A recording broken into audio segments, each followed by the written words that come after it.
Ladies and gentlemen, good day and welcome to Computer Age Management Services Q3FY26 earnings conference call. As a reminder, all participants' lines will be in the listen-only mode, and there will be an opportunity for you to ask questions after the presentation concludes. Should you need assistance during the conference call, please signal an operator by pressing star then 0 on your touch-tone phone. Please note that this conference is being recorded. I now hand the conference over to Mr. Nikunj Seth. Thank you, and over to you, sir. Thank you, Hina. Good morning, everyone. Welcome to Q3 and 9 months FY26 earnings conference call of Computer Age Management Services Ltd. From the management today, we have with us Mr. Anuj Kumar, MD and CEO, Mr. Ramcharan, CFO, and Mr. Anish Avlani, Head Investor Relations. Before we proceed to the opening remarks, I would like to give a small disclaimer that this conference may contain certain forward-looking statements about the company, which are based on beliefs, opinions, and expectations of the company as on date. These statements are not guarantees of future performance and involve risks and uncertainties which are difficult to predict. A detailed disclaimer has been published in the investor presentation. Now I would hand over the conference to Mr. Anuj Kumar. Thank you, and over to you, sir. Hey, good morning, everyone. Thank you, Nikunj. I welcome all the participants to this 3Q earnings call of CAMS. Sticking to our usual format, we will go through parts of the deck, and we'll do that in about 20 minutes to have enough time to take your questions. As you would have seen yesterday when we published the results, it's been a very solid quarter for CAMS. And why do I say that? You know that exactly a year back in Jan of 25, we had spoken about the price reset. That price reset came in 4Q of last year and 1Q of this year. So the comparison, the year-on-year comparison is still with a large base. This is perhaps the last quarter in which we will have a comparison with a larger base, while the current year's revenue has taken the price adjustment. But in that context, this was a remarkable quarter. Our enterprise revenue grew 5.5% year-on-year, and like I said, the year-on-year number for another quarter will not look like it's a double-digit number. It will continue looking single-digit. But the Q&Q revenue growth was 3.6%, which was a very solid growth. Non-MF on a quarter-to-quarter basis over last year grew over 24%. You know that our stated endeavor has been to grow this over 20%, so this was a strong quarter. Absolute EBITDA, rupee EBITDA, climbed to the highest ever. You will recollect that the highest ever absolute EBITDA was in the range of 173 crore in 3Q of last year. So exactly a year after that, we are at 179 crore. Do keep in mind that this takes into account the labor code adjustment, largely gratuity related. Some of the other notifications, A, will not be so impactful, and B, will be done when they're announced. But that cost of about 2.5 to 3 crores has been absorbed in the base. So the absolute rupee EBITDA is remarkable. What is also remarkable is that percentage profit after the labor code adjustment, every other growth cost that we've incurred, is now at 46%. You will remember that this was 43 and some change about 3 quarters back. So in these 3 quarters, 1Q of this year, 2Q of this year, and 3Q, is climbed back from about 43.5 to 46, which I think is a remarkable vindication of the overall productivity drive and efficiency that we've been able to build into the system. Specifically on MF, our AUM crossed 55 lakh crore. The market share number remains intact at 68. The year-on-year growth was 18%. Now, in most years, you know that AUM growth was about 20% if you take the last 10-year CAGR. And that 20% used to be composed of about 12 to 13% of mark-to-market gains, about 7 to 8% of net sales.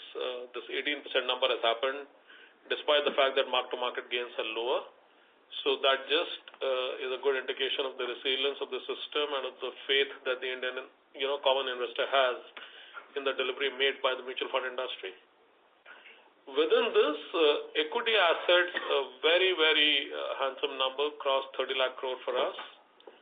Market share, which about 5 years back, this number used to be about 60%. You've been watching this number, so have I. It's crept up to 66.4. One, largely in response to the expansion of equity as an asset class within the overall MF assets. But you cannot deny the share gain part of it. The 60 to 66 is exactly a share gain. And like the chart says, 70 basis points up year on year. Equity net sales at 84,000 crore. Although, you know that in a great quarter, this number is almost like 1.25 to 1.5 lakh crore. To that extent, a slightly smaller number. But what I'm very happy about is a market share of 71%, which is almost a percent up compared year on year. This is the most intensely operative from an operations perspective and the most remunerative part of our entire AUM mix. New SIP registrations, which have been in the range of 1.2 to 1.3 crore every quarter, stayed at 1.6 crore, grew 18%. Significantly ahead of industry growth, and I think just the fact that some of the new AMC launches as well as the CAMS base clientele has performed very well in this area. SIP collections grew to almost 19,000 crore a month, so 56,000 crore in the quarter. Again, a handsome number, growing 20% year on year. And this again is great vindication of the attitude of the Indian investor and his faith in the industry. Live SIPs as a count expanded 8% year on year to 65.2% market share. Unique investors, you can see, grew ahead of industry. Carnelian Asset Management came in as a new AMC client. SIF is beginning to become a very popular, well, it's too early for me to say very popular, but I would say a interesting product class where a lot of AMCs want to participate. As of today, we have SBI, Tata, both launched in the past quarter gone by, and then in the month of January, we've had ICICI and Bandhan launch. But you will see a lot more launches, and I think this is net accretive to the stack of the AMCs, because this was supposed to bring in money from a little more, risk-taking investor class, an investor class which was doing, F&O and day trading kind of stuff, for them to come into this asset class. It's a broader product offering. So it's great news for us. We're already 2,400 crore and with 4 AMCs live. GIFT City Retail Fund launches. Tata MF launched the first retail inbound fund. This was live. PPFS and DSP had launched the outbound funds. This interest, we believe, will continue to grow over a period of time. Early days yet, but the interest of the domestic investor in participating in overseas offerings and the interest of the overseas investors to find a reasonable way to come in through GIFT City, I think they will be the two props on which this entire offering will be built. So very happy that during the year, as we have said earlier, we took 6 AMCs live. We took a couple of SIFs live. We expanded the GIFT City offering, and we did many other things. I'll just come to that. But from an activity and milestone perspective, a fairly productive quarter, and from a financial result perspective, a very solid quarter. Move to the next. On the non-MF side, the revenue contribution has expanded to 14.5%. We had said almost about 9 months back that we were in the purpose of a business transfer of the KRA business of NSE into CAMS. This process got concluded. Now the business is with CAMS, live with us. Great integration, adds more than 1 million PANs to our overall kitty, and uniquely positions us as the second largest KRA. The gap between the second and third, therefore, has widened. CAMS KRA, you know that the account opening momentum in capital markets has been slow. While in mutual funds, the folio account expansion remains intact, but in the broader capital markets, the depository and broking account momentum has been slower. Despite that, CAMS KRA grew revenue both on a year-to-year basis for the quarter as well as in sequential quarters. CAMS Pay was a great performer. I think if you look at the base, just the base business grew 24% for the quarter over the past year. If you add to this the PG business, which is just about a year in the making, that added the balance part of the growth. So it's good to see a new product gain acceptance faster than what you normally see. So that 59% is a sum of A and B. A is the base business, which grew 24%. The balance is the PG business. Alternatives grew 16% in revenue year on year. AUM now exceeds 3 lakh crore, the 50% of the outsourced market. That milestone remains intact. I certainly want to call out that while WealthServe or the digital onboarding platform is not a large revenue accretive revenue momentum business, but it's a very good client hook for us. 250 mandates, almost 200 plus live, and we will continue. And it's a vision to scale up to 500 and even beyond, and the market has the ability to absorb all of that. CAMS Rep grew revenue in the third quarter 15%. Added, you can see the numbers, we crossed overall 1 crore EIAs, about 1.3 crore policies, market share at 40%.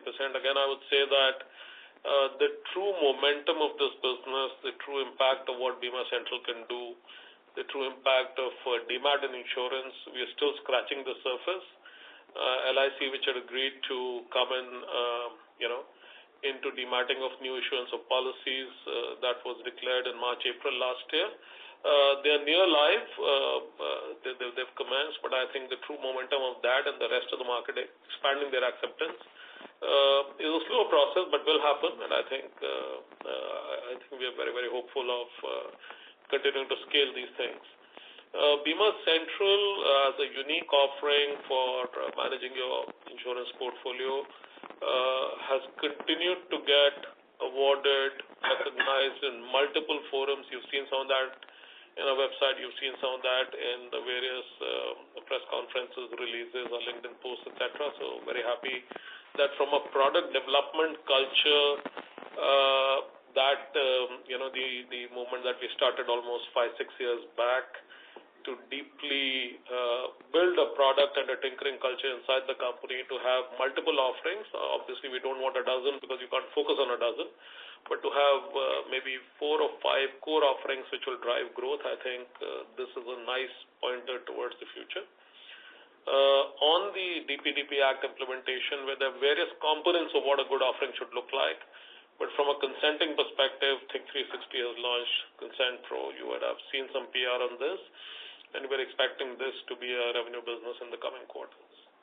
So like I said, overall, coming out of whatever happened during the year, a slow year for capital markets, some backdrop of price readjustment, some backdrop of slowing down of capital market, new account openings, etc. In the light of all that, I think both from a growth and efficiency, margin and revenue growth perspective, a very solid quarter. I will pause here and hand over to Ramcharan, and then we will come back to the Q&A then. Thank you, Anuj. I'll just summarize the numbers in a few minutes. As Anuj said, it was a very solid quarter. In terms of AUM, quarter on quarter, the AUM grew around 5.3%. And as we had kind of indicated and guided over the earlier quarters, the yield impact of the one-time reset, the tail impact was there in last quarter, and this quarter we said that we'll be back to the original equation in terms of asset to asset fee growth. Happy to say that the asset-based revenue has also grown around 3.8% quarter on quarter, which is kind of almost back to the same kind of equation that we are used to in the past. The yields also depletion was much better than what was guided. It was less than 1.5% quarter on quarter. So from that perspective, we are back to steady state from a yield perspective, which was the bigger concern over the last 9 months because of the yield reset. So overall, the revenue grew around 3.6% quarter on quarter and 5.1% year on year. The MF revenue grew on the back of the asset growth as well as the stable yields to 3.3% quarter-on-quarter. And the non-mutual fund revenue, it was almost 5% quarter-on-quarter and 24+%, almost 25% year-on-year. As you recollect that we have generally have a target of growing more than 20% in the non-mutual fund revenue. So barring the first quarter where there was little subdued, we have kind of reached this number and confident that going forward, this 20+% of non-mutual fund business will happen. This is all on the back of a great business growth in CAMS Pay and their card offerings. But across the board, there has been increase in the businesses. AIF has increased, REP has increased, and so has KR even in a tough market. So the non-mutual fund back on track, mutual fund yields absolutely back on track. And from a profit perspective, we posted strong earnings. Our EBITDA, which was, as you may recollect, went up to 43% a few quarters back, came to 44, now is at 46%. And that is kind of almost a 140 bips increase on a quarter-on-quarter basis. So we are again firmly back on the track of what we have said in terms of margins, 45% plus, and we continue to have a good cost control backed by automation and productivity increases, which is keeping the cost line increase subdued. We had indicated at the beginning of the year that if we are increasing cost by less than 11%, I think that's the target, and we are well on target to have the cost increase to be 10% on a year-on-year basis. So on the back of good cost control, stable yields, good growth in non-mutual fund businesses, we have posted strong earnings for the quarter at 46%. This again, as Anuj said, I would like to reiterate that as required under our institute guidelines, we have taken a one-time charge of the labor code revamp, which is around 3 crores, 2.8 crores as a part service cost in our P&L. So in spite of that, we are able to post very strong numbers on a quarterly basis. The board has declared a dividend of 3.5 rupees, and so we're keeping up with our dividend declaration policy of 65% of profits being distributed, and our return on capital employed continues to be very impressive at close to 40%. There is some amount of decline in the non-asset-based revenue. You would have seen on a year-on-year basis, but as we continue to indicate, the non-asset-based revenue is not driven by not easily driven by transactions or in AUM growth. There are 4 or 5 components to it. One of the major component of that is out-of-pocket expenses, and also there is a component of the new NFO fees. And this quarter, when compared to the last year, there was a decline in the NFO launches when compared to the last quarter, and there was also a decline in the out-of-pocket expenses. The out-of-pocket expenses is a revenue line item and a cost line item, so it is not profit accretive, and hence the decline in the non-asset-based revenue does not impact the profitability. So this is a broad summary of what we've seen from a revenue and a cost perspective and EBITDA margins. I now hand it over to the moderator and we can open it for Q&A. Thank you very much. We will now begin the question and answer session. Anyone who wishes to ask a question may press star and 1 on their touchtone telephone. If you wish to remove yourself from the question queue, you may press star and 2. Participants are requested to use handset while asking a question. Ladies and gentlemen, we will wait for a moment while the question queue assembles. The first question is from the line of Supratim Datta from Jefferies. Please go ahead. Hello, thanks for the opportunity. I have 3 sets of questions. Firstly, wanted to understand how would this, the loss of 5 basis point exit PR load for mutual funds impact you? You have had 1 round of renegotiation of contracts last year, but would this result in another round of renegotiation of contracts? And what kind of impact could we expect from that, and over what period? That would be the first one. Secondly, wanted to understand, how is the margins in the non-MF business currently tracking? And, what kind of operating leverage are we able to get there? Lastly, on the payment aggregator and the payment gateway business, there has been, strong growth there. However, the base business has only grown by around 25%. And when I look at, the other businesses as well, the growth has been somewhere around, 17-18% in most businesses. Given their smaller scale, just wanted to understand what would result in these businesses being able to grow faster as compared to the current run rate. Those are my 3 questions. Thank you. Sure. Thanks, Supratim. So I'll try to take this in order. On the AMCs and their TARs, sorry, I'm just continuing to hear. You may want to go on mute. There is a bit of background at your end. Yes, Suprem, maybe there is an I have disturbance from your end. Okay. All right. Yeah, this is a lot better. So on the overall TR adjustment, I'm sure, have been tracking this closely, that the net dispensation being proposed is of marginal impact, not a humongous impact on the AMC. There are some benefits. There are many puts and takes, but I think there are some benefits on the GST side, and then there could be some dent in what they can charge because of the exit load going away. When you take these together, we believe that most of our clientele will not be impacted from any negative impact perspective. Some of the large clients may be impacted. Like you know that for people who run P&Ls, total TR regimes of 140, 150 bips at the largest, coming to maybe 190, 200 bips for these smaller AMCs. This will be a small reset to make.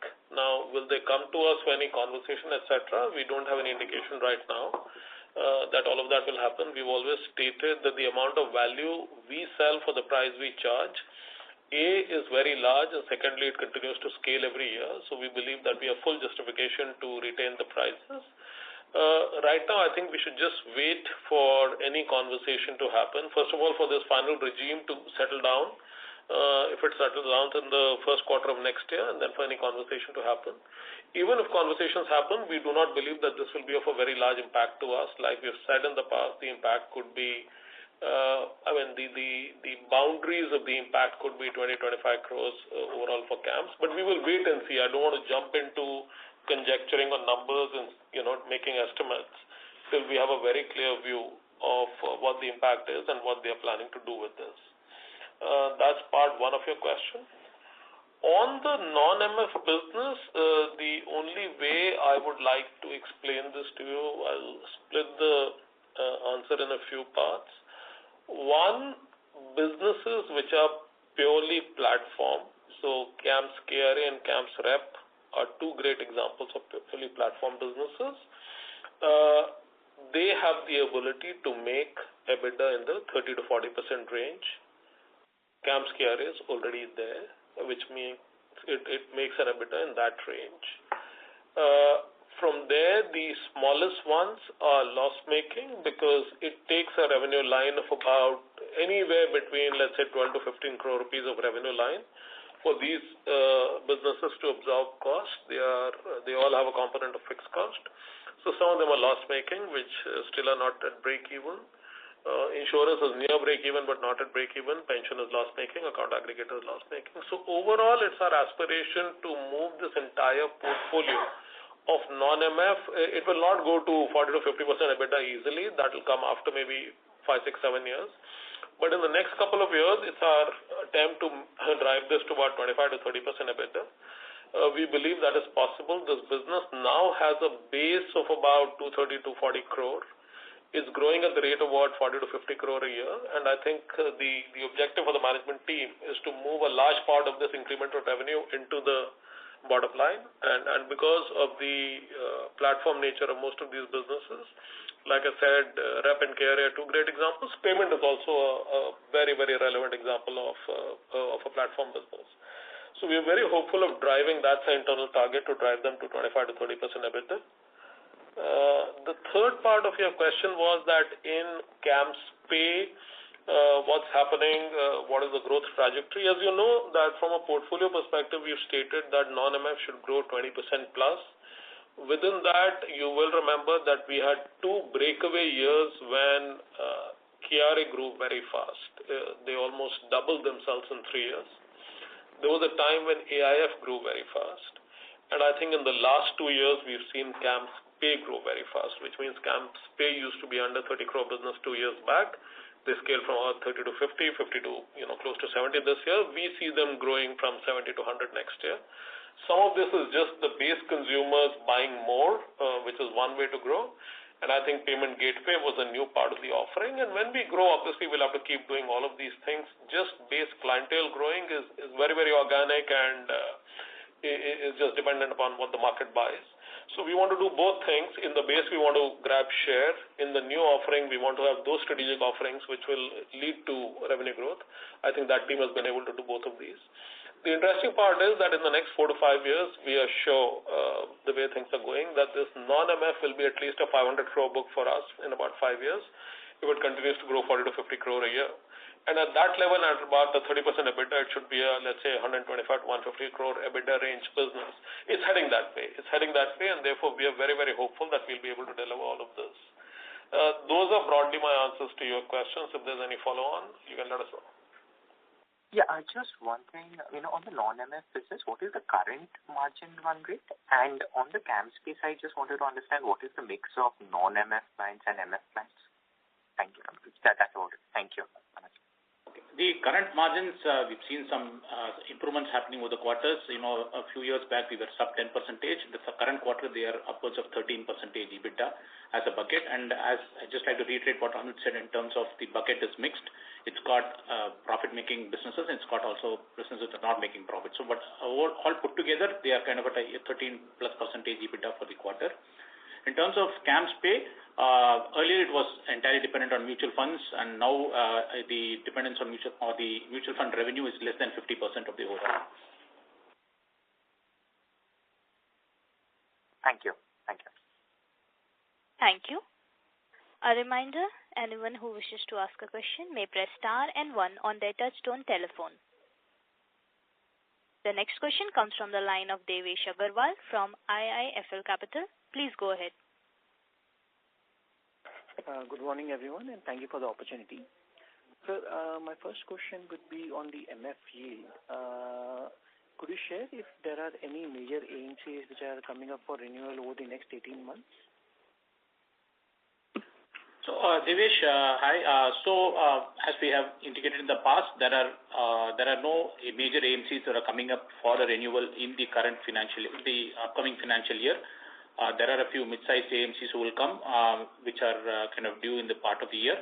But there are no major AMCs in the top 5 who are coming up for renewal in the current financial year. And that's why in the 6 months back we indicated they're looking at a broadly stable yield regime for the next 18 months. So, well, every year there will be some AMCs that come for. None of them are going to be the bigger AMCs that we had a renegotiation just a year or 2 back. Right, sir. And so, secondly, you recently won the mandate for Carnelian Mutual Fund. Could you just talk about how the competitive intensity is basically for winning the new mandates? How has been the competitive intensity? Is it coming down or is it still the same? Devesh, the competitive intensity is still the same. You know that in 24, most of the mandates came to us. After that, I think we've made it very clear to the marketplace that we are selling value. We are selling premium value. A large part of the market which is inclined to pay for that will obviously come to us. Carnelian is one example. There are some bids where price is perhaps the metric, and any business, there are bids where price is perhaps a metric. You will not find us chasing those deals. I think the operating part of the argument is that we want to sustain and expand market share and AUM, and want to sustain and expand market share in the most profitable and the most remunerative parts of the overall stack. I think we've been able to successfully do that. Last calendar year, you know that we took 6 asset managers live, which is a record for CAMS. So starting from Angel Broking to Unified, Geo BlackRock, Choice, Taurus, which was a migration, and then C-Bank, which is our only Sri Lanka client. All of these went live. So I think from a operating sustenance and resilience perspective, that's great news. But again, from a competitive intensity, I think we will let competition do whatever they choose is best for them. But focusing on value and premium value to the customers, I think remains our endeavor, and that is the way we will continue going. Right, Anuj. And what is the target for this year? How many AMCs are we looking to take live? We now have 4 which are which are yet not live. So those 4 have to go live in financial year 26. I'm not counting the wins of 26. Typically, it takes sometimes 6 to 7 months at least, and sometimes it takes about a year. So I think the 4 which we are carrying forward from the last year into this year, and maybe the 2 or 3 which we might win from now to June. So I will not be surprised if we take another 5 to 6 live this year. And any particular drag that you see on margins because of this 10 to 12 AMCs which have gone live last year and this year combined for FY27 margins? Actually, I will just talk about a few metrics which we haven't really positioned yet because till we are 100% sure we want to expose it to all of you guys, we will not do it. I think we've, as a team, done a fantastic job on revenue per headcount and on overall headcount intensity of the business. If you clinically see headcount has remained flat in calendar 25, which means the headcount we entered with and the headcount we are exiting with is exactly the same. This is despite significantly expanded count of everything. So the automation and productivity benefits, we've just stated it as a line. I can convert into figures for you in a separate session. We didn't want to position it too hard right now. I think that's been a great journey. All these 6 AMCs, all the people who are employed there, is all part of the base now. It's all part of the base. This year, Devesh, the way we see the overall technology interventions and the new platform capabilities, although it will be module by module, step by step, we are not going to do anything in one stroke. I expect these efficiencies to continue growing. So you will see that headcount expansion will be very muted, revenue per headcount will be very large. The expansion will be large, and therefore all the cost and headcount related to taking new AMCs live will remain in the base and will be managed well within the base. Just like to add one thing is, Devesh, as you know, the nature of the business is that the incremental cost will be mainly the manpower. And this is true of every new AMC, which is the initial part of ramping up. There will be some addition to the manpower, but we just made it so efficient that, the platform is catering to every new customer, right? So there will be some amount of customization, but the major cost is only the 10-15 people that you have to recruit additionally for that, or in terms of transfer internally in case there is productivity improvements in other units. So it's not a significant drag on the margins. If anything, when the revenue starts coming on these, when their AMs start ramping up, it would be a positive on the margins. All right, sir. And sir, one final one, the cloud implementation that we were trying to do for our mutual fund RTA operations, any update on that? Where are we in that journey? So on that journey, there are very exciting developments on overall. I'll just perhaps spend 2 minutes on this. On the form data entry part, which is the AI-based data extraction, I think we've done very well. And we are moving a part of the payload. You typically have a maker and a checker in every process. We are moving part of the maker payload completely into the platform. It is underway as we speak. So you will see that happen completely in Jan, Feb, March. On the compliance implementation, you would have seen, the press releases, etc. on CAMS Lens, where we have taken a lot of the compliance payload, and compliance payload is basically reading of circulars and documents issued by regulators, interpreting them, converting them into quizzes and tests, into FAQs, etc. That product is completely ready. We announced this sometime in November. It's being used internally. We'll open it up for the marketplace. And again, this is built as a small language model on top of an existing LLM. So that's production ready now. Our data lake and our data warehouse, where we are moving things from the on-prem Oracle to the Google Cloud Alloy and BigQuery kind of setup, that is underway too. That may not happen by March. That may happen in April, May, but that part will happen. And then there are several other exciting things. We had started building out a full module of transaction acceptance. That module will be also live or ready to go live in about April, May. So there are multiple things firing as I speak.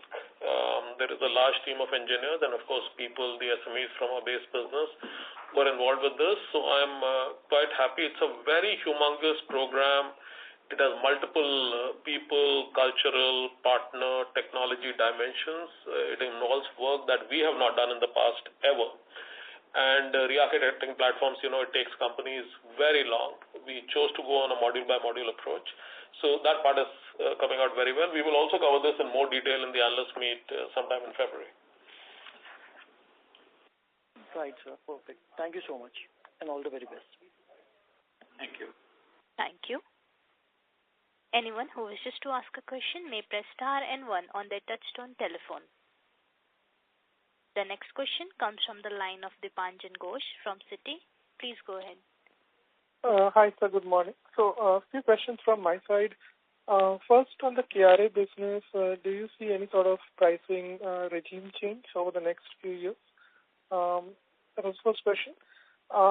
Second, at the start of the call, you mentioned some number around 20 to 25 crore possible impact due to the mutual fund circular. Firstly, did I understand it correctly? And second, how do you arrive at this number? And if you can kind of shade some color on that. And the third question is on the payments business. Obviously, that has been going at a very, very good run rate. Just wanted to understand, in terms of new business horizons on the non-mutual fund side, is there either any inorganic activity or new, cohorts where you would like to kind of penetrate into? Sure, Dipanjan. So I'll take your questions in order. On the KRA business, you have seen that there's been a din in the market, not a real din, but maybe a partial din, that onboarding costs are high in the industry. Now, for specific use cases and instances like the Choti SIP, etc., we had made sure that we offer to the industry, because we eat off the same plate. We will never be predatory pricing technique people. We had offered a fairly, rates which are amenable to the scale and size of that business. For everything else, I think the rates across the market have been pretty stable. Is there a conversation with the industry that these prices will go down? You are reading the same statements that I am reading, so obviously I will not say no, that this topic does not exist. The topic exists. Is that kind of an in-the-face topic, and do I have to deal with it today? We will see. We will see. I think from a regulatory perspective, the attempt always has been to make access easier and to sell things cheaper and cheaper. I think from a KRA perspective, for smaller formats, for the smaller SIPs, etc., very, very friendly rates already exist. So will this conversation, which way this will head, we will see, and we are watching it closely. On your point number 2, I think this math hasn't been done by me. This math has been done by you guys. I've read it, and I'm not either publicly endorsing it or denying, but the way this math kind of gets done is, and I don't want to make it too complicated on the phone, that there is a marginally positive part on some AMCs. It depends upon what TR you charge and what is the percentage split between your management fee and your expenses. But for some, the GST advantages offset the decretion part, and for some, the exit load offsets the GST expansion, the GST advantage. So I think the way this math was done was, our fraction, potential fraction, people computed and said that this is the sigma of all the potential contractions that can happen. We've read the math. We will see what conversations happen. Our belief has always been that we deliver humongous, sustained, and expanding value to our clients from a regulatory controls, product development perspective. Like I said, just taking SIS live and the GIFT City offerings live has been very, very intense for us. But we just charge base rates. Our clients are very appreciative of these things. So the number is kind of a arithmetical, clinical number. We will see what happens, and we are watching the situation closely. Thirdly, on the PAPG part, I think what you asked is a very relevant question. We have, like I said, we had 2 or 3 years of breakaway KRA revenue growth. We've had sustained AIF growth, and we've had about 3 years of breakaway PAPG growth. Now, the question is a valid question. It's a large market. If I take all payment enterprises and do a sigma of the revenue, that is certainly 10,000 crore or more. Are assets available? The answer is yes. However, it is not seen as a very profitable business at scale. It's not seen as a very profitable business. The UPI part, which is still not charged, and there are no exact signs on when that will become chargeable. So while the stack in terms of offering swizzles towards UPI, but UPI is not chargeable, isn't a great sign that investors want to see. So right now we will not do, although we've looked at assets closely, we always continue to look at them.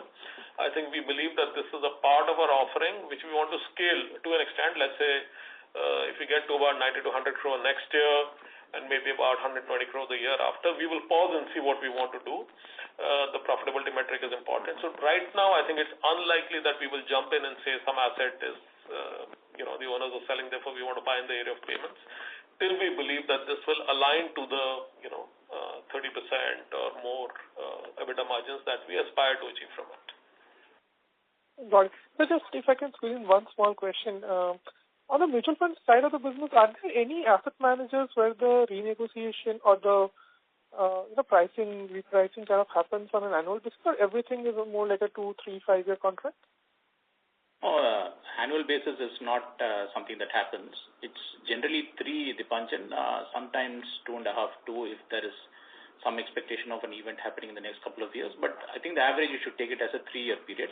Annual generally doesn't happen. Got it, sir. Thank you and all the best. Thank you. A reminder, anyone who wishes to ask a question may press star and 1 on their touchtone telephone. The next question comes from the line of Abhijit from Kotak Securities. Please go ahead. Hi, good morning, everyone. My first question was on the revenue growth visibility on the non-mutual fund business. Now I recall, that number being closer to 25%, but there was a comment earlier that, 20% is the number that looks more comfortable now. So just wanted to, double click on that first. The second question was that, the comment on cloud implementation is useful. And how do we see that along with, whatever is your best judgment on what will happen to revenue yields? And how does that, translate into EBITDA margins going forward? Do we still have enough scope to extract, margins given these implementations? Thank you, Abhijit. On the non-mutual fund growth, there's 2 parts to it. Yes, the target is at 25% growth. I don't think we are looking at that, but I know you had a very subdued first quarter number in terms of non-mutual fund growth. So I think what we are saying is we will get to that place. But for the year, we have again recorded in the last couple of quarters to get it close to 25%, and that is the long-term aim to get 20%. But realistically, I think given that the first quarter was where it was, I think to expect in the near term a 20% cumulative growth is, I think, realistic. But however, I think on a long-term basis, even on a medium-term basis, we are aspiring and we are confident of getting a 25% growth. Right? I think what we're talking about is near a year from now, 1 year time frame from now, where you should look at between 20 and 25%. On the cloud implementation, I think Anuj will. So, Abhijit, on the cloud implementation, I think the only thing I will refer to is that in the last 10 years, and let this register, in the last 10 years, if I take out other business build-outs, but I see only MF, we've engineered the entire expansion with almost constant headcount. Headcount wouldn't have grown 5%, while assets are 5x, transactions are over 5x, storage requirements, record-keeping requirements, reconciliation, complaints, all of those numbers have grown, but we've kept the headcount constant. And therefore, automation in the base in general has been a very remarkable success story. You can go back and check even in the process industry if they've been able to do this and if there are companies which have done that. And I'm talking of a 2016 to 2025 time period. However, this is still working on the old platform. We know that there are humongous benefits to be gained if we move platforms. Moving platforms is a painful process because we don't want to buy anything. We build everything ourselves because that IP is what I sell for value that you see in the P&L. So we are building it now. I'll just give you an example. 300 crore emails are sent by us every year, 1 crore a day. Each email is an artifact. which can be disputed, which does get disputed by intermediaries, customers, all kinds of people. And therefore, I reconcile 300 crore emails every year. And that's just like a percent of the work we do. But each part, because anything can be referred to later. Do we do it most efficiently today? The answer is no, because the way it is engineered, it is not done efficiently. It has components of labor doing all of that. As we build a new platform on technology, which is developed in the last 3, 4, 5 years by some of the strongest names globally, a lot of these processes will become very, very efficient, instant, non-batch, which means I will not accumulate, 1 lakh units to start the work. I can work instantly through APIs, etc. So we expect a lot of efficiency to accrue to the base. And when I said that despite all the expansion that has happened, 1st January to 31st December, we did not increase headcount at all in the company. That's a real statement. Now, these efficiencies will go much farther, but we've been conservative in our style. It's very easy for me to put a number and start publishing it to you guys and circulate it. We're not doing it now on a purpose. One, of course, is the workforce angle, because we do not want to publicly cover any contractions in workforce. We will not do that. And second, we want to be 100% sure that on a year-on-year, quarter-on-quarter basis, what advantages will accrue to investors and to the company, and whether we can publish them or not. But I can tell you that the work for that started 1.5 years ago in June, July of 24. I personally monitor these things, so I know the detail, that we are in a very good place right now. If you want specific answers, maybe 3 months from now, we should be in a position to give you a little more specific. We may never declare exact margin correlation of the new platform. I don't think we intend to do that. But you will see a lot of this in the P&L. That's where I will leave it.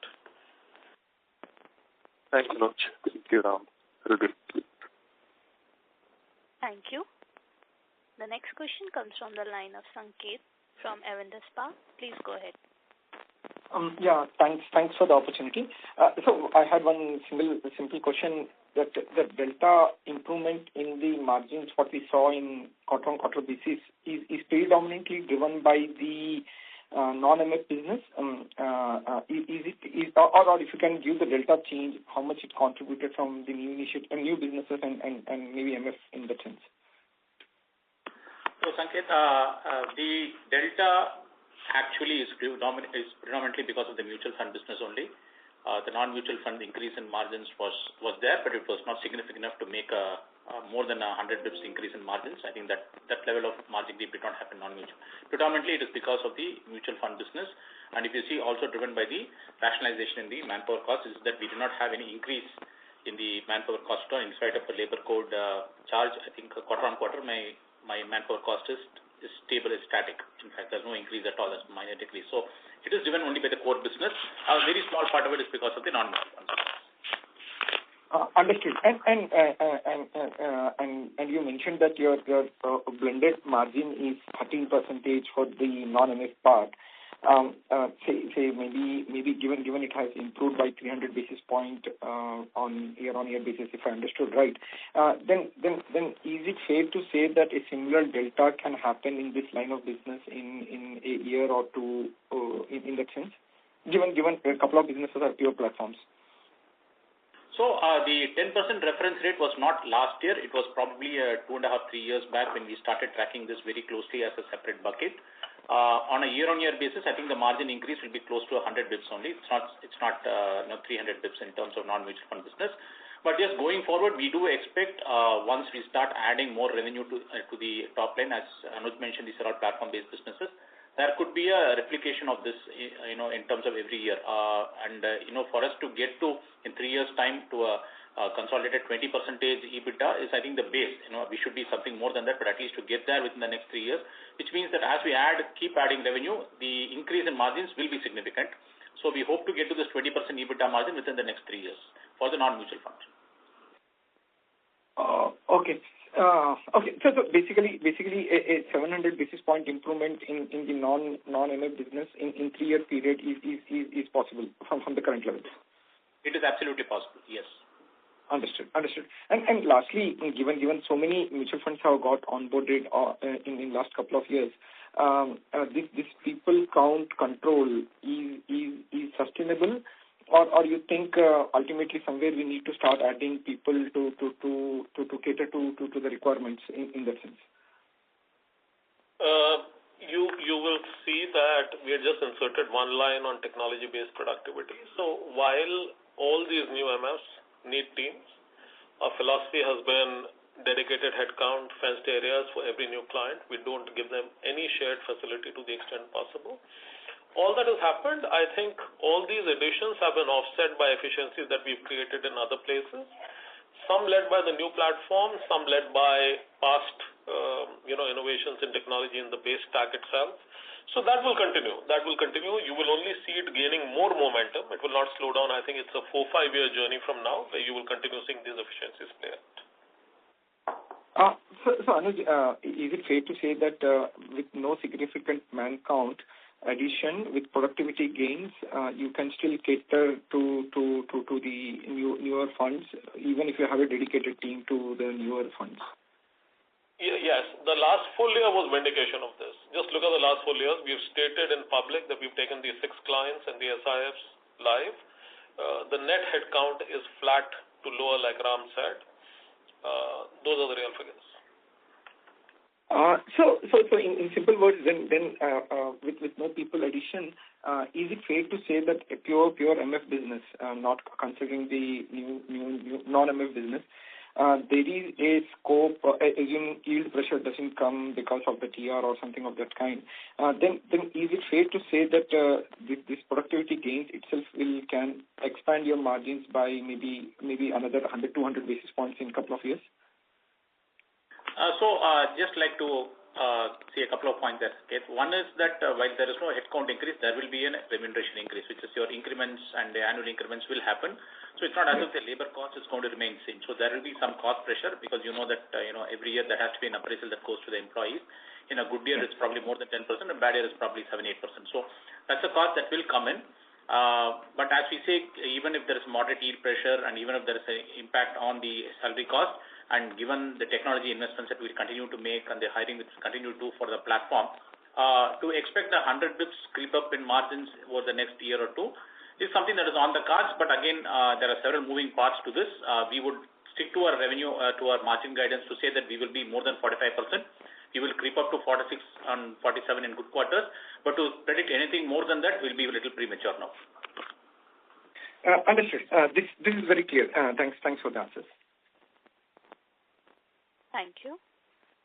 Anyone who wishes to ask a question may press star and 1 on their touchtone telephone. The next question comes from the line of Sukrit D. Patil from Eyesight Fintrade Private Limited. Please go ahead. Good morning to the team. I have 2 questions. My first question to Mr. Anuj is, as CAMS expands beyond its core mutual fund service into insurance, fintech and digital platforms, how do you see the revenue mix evolving over the next 2 to 3 years? And what strategic priorities, whether in technology, innovation, partnerships or customer engagement, will be most critical to ensure CAMS maintains the backbone of India's financial ecosystem? That's my first question. I'll ask the second question after. Thank you. So, again, the only thing I'll point your attention to is that consistently over the past 6 years since we started facing the market, there's been no change in our position on any of the things you've asked, and that covers most topics. We don't want to be an over-diversified company. It's not our attempt. I think investors pay value for the kind of business they like, and we don't want to make it a mishmash. We publicly stated we'd like to get to about 20% of revenue contribution from non-MF.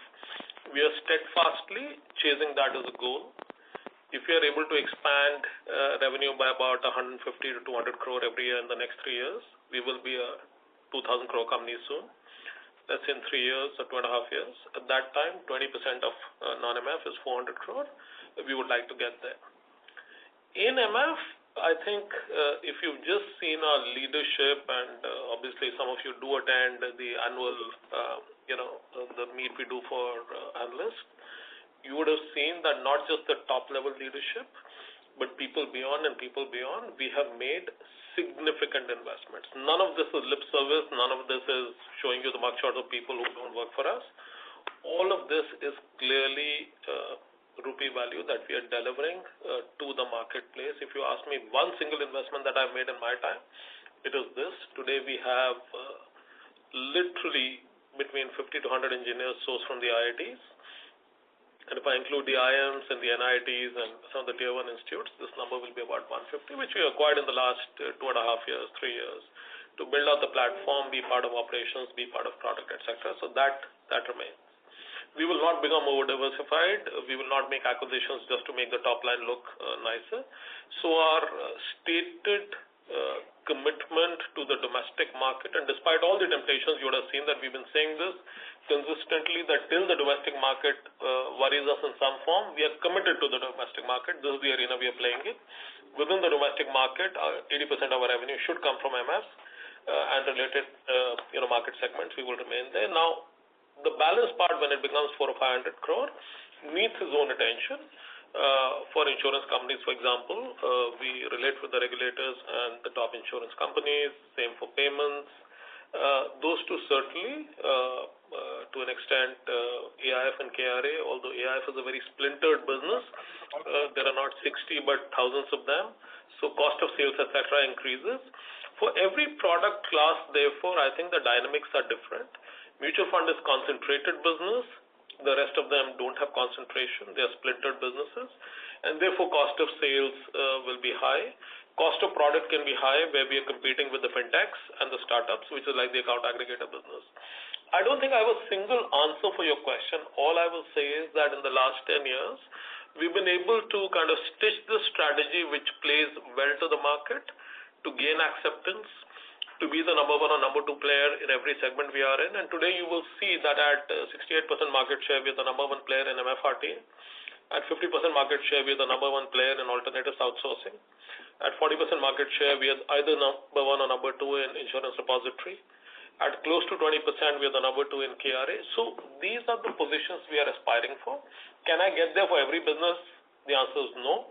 We'll be very happy if we have one core business which is kind of firing on all cylinders, and we have 3 other businesses which are firing on all cylinders. You don't have companies which have 6 or 7 leadership businesses. Very tough to get there.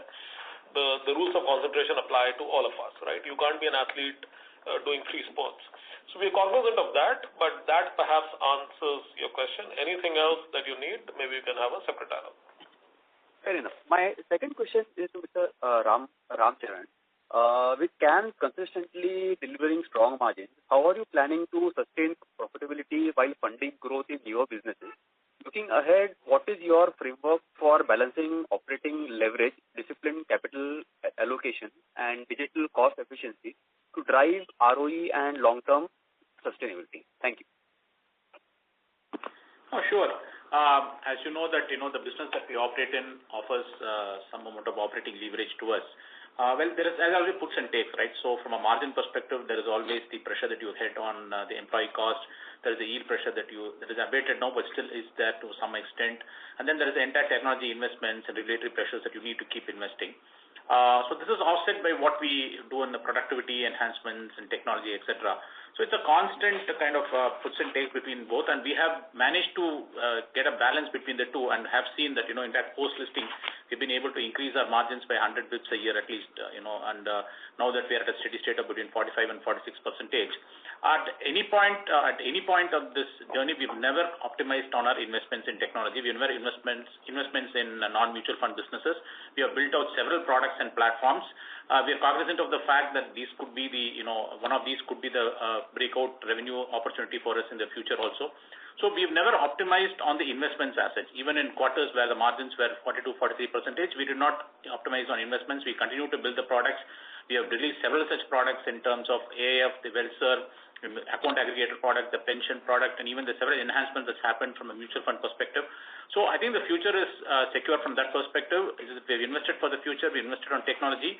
We have created an optimal look at the costs so that they don't kind of run away in terms of the operating costs. At the same time, we have enough of operating leverage to cover the yield depletion. So I think we are in a good place from a margin perspective, and going forward, we don't see much of a pressure on this also. Thank you for the guidance, and I wish the entire team best of luck for the next quarter. Thank you. The The next question comes from the line of Prayas Jain from Motilal Oswal. Please go ahead. Yeah, hi everyone out there, and good set of numbers. Anuj, first is a bit of a structural question as to, there are a lot of new MFs again getting licenses to open up, and more are in the pipeline, more people wanting to open mutual funds. So how is the landscape now in terms of the competitive intensity in acquiring new AMCs into the fold? So if you could throw some light there, because I think in the past few years there has been a high degree of competitive intensity to acquire the new AMCs. So what is the kind of intensity right now that you're seeing? So like we said, there were two kinds of people who wanted to get into mutual funds. There were the broking companies, and there were the PMS and AIF players. It continues to remain in those two boxes. Most of the new applicants are in either the first or the second box. Despite the increased net worth requirements, etc., there is obviously a trend to give a lot more licenses and make this, a less concentrated industry than it has been. That is perhaps at a policy level the thought process. We've been clear, like I said at the beginning of this call, that we are selling value to our customers, both existing and new ones. And therefore, there are logos that we want, and we go completely after them. And then there will always be, like I said, in every market, not just this market, where people want to buy the lowest price for either constraints or just the approach towards buying. We are not sure whether we want to be part of each one of those bids. Last 1 year, for example, we took 6 AMCs live. Some of the new AMCs which we took live in 23 and 24 will head towards a 10,000 crore AUM mark soon. One of them has already headed towards 10,000. So some of them are making good progress. But we are selling value. We don't want to be competing on price, going to the bottom of the barrel or scraping the bottom. We will deliver sustained value. So we expect new AMCs to come in. Like I said, 6 of them went live last year. 4 were new domestic logos. 1 was a domestic transition. 1 was a Sri Lankan logo. That leaves 1 logos to be taken live in 26, which will be taken live by us, definitely within 26, I think. Some of the new wins, which happen from now to June, will also be eligible to go live in 26. So I think it will be about 5 to 6 go lives, which I think is a very good number for us to kind of ensure that we are doing justice to our clients. We're giving them high-quality operating environments, strong talent, and clients, obviously, who appreciate the value that CAMS brings to the table. So that's been the approach so far. Got that. And secondly, on the again, a structural bit, do you think that the RTA industry at any point in future, say like next 3-4 years, could move to a fixed pricing mechanism rather than a percentage of AUM basis? Do you think that is a better approach? Well, I'll give you the honest answer that if I had a fixed cost or price per folio, a fixed price per transaction, a fixed price for any activity, I would perhaps end up making more money than I make today. Okay. Our price per folio has been dipping almost every year for the last 10 years. Our price per transaction has been dipping every year for the last 8 or 9 years. So it's just that it's a more uncertain regime than the regime today. We've been used to a certain regime and used to managing cost and profit in a certain regime. It will be a humongous change to implement something like that. The change requests will have to be priced. A lot of administrative and pricing work and scoping work will come in, which I don't think we as an industry are ready for. So we are happy with the way things are happening, and we are happy the entire retailization. We gave you a number of CAMS registering 1.2 crore SIPs in a quarter. 10 or 11 years back, this number used to be less than 1/10, right? Now my revenue has not grown 10 times. I could have charged cost per SIP registration and we would have been a richer company. But all of that is meant for other people. I think we're quite happy with the pricing. So are our clients. and I don't think any dramatic shifts in optimizing it for either side, either the buyer or seller, are underway right now. Got that. Just some bookkeeping questions. On the employee cost, there has been flattish trajectory or marginal decline, in fact, sequentially. Ram, anything on the new labor law that the impact has yet to be taken or anything of that sort? So, Prayesh, as you know that labor law was notified on 21st of November, and I think there are some rules that are yet to be notified, which is expected to be April 1st. There are four broad limbs to it. People are talking about a gratuity impact, a possible ESI impact, a possible Provident Fund impact, and a possible leave encashment impact. In our assessment, the biggest impact will be the gratuity impact. Others could be minor, if any. And we have taken the full impact of the gratuity.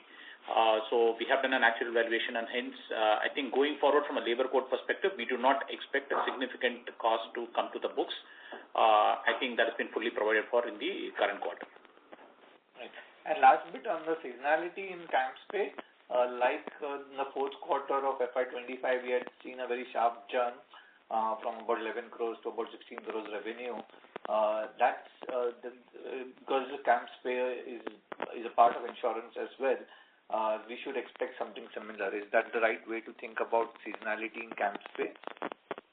It is true that there will be an uptick in the revenue in Q4, Prayesh, that is expected. However, we are trying to normalize things so that we don't see a big dip in Q1 also.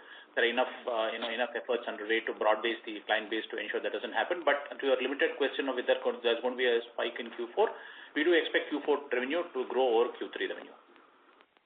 Got that. Thank you so much, and wish you all the best. Thank you. We will take this as our last question for today. I now hand the conference over to Mr. Ramcharan for closing comments. Thank you, and thank you to all the participants for your participation and spending time on CAMS. As always, if you have any queries, please feel free to reach out to Anish or to Orient Capital. I'll be happy to take your meetings and questions. Thank you. On behalf of MUFG, that concludes this conference. Thank you for joining us, and you may now disconnect your lines.